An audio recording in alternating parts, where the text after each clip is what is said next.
Can you get the Brawl Stars stealth build in 2025? Sure you can, but you need to be either a creator or you work at Supercell, right?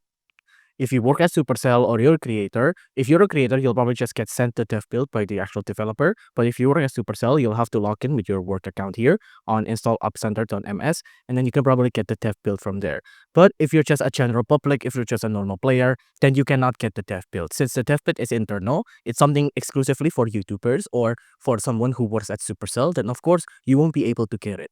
There are APKs that circulates around the internet of the Brawl Stars dev build, so don't sorry, but those are probably illegally procured. So I heavily encourage you not to actually get those. It could get some malicious stuff on your phone. So I heavily encourage you not to do that.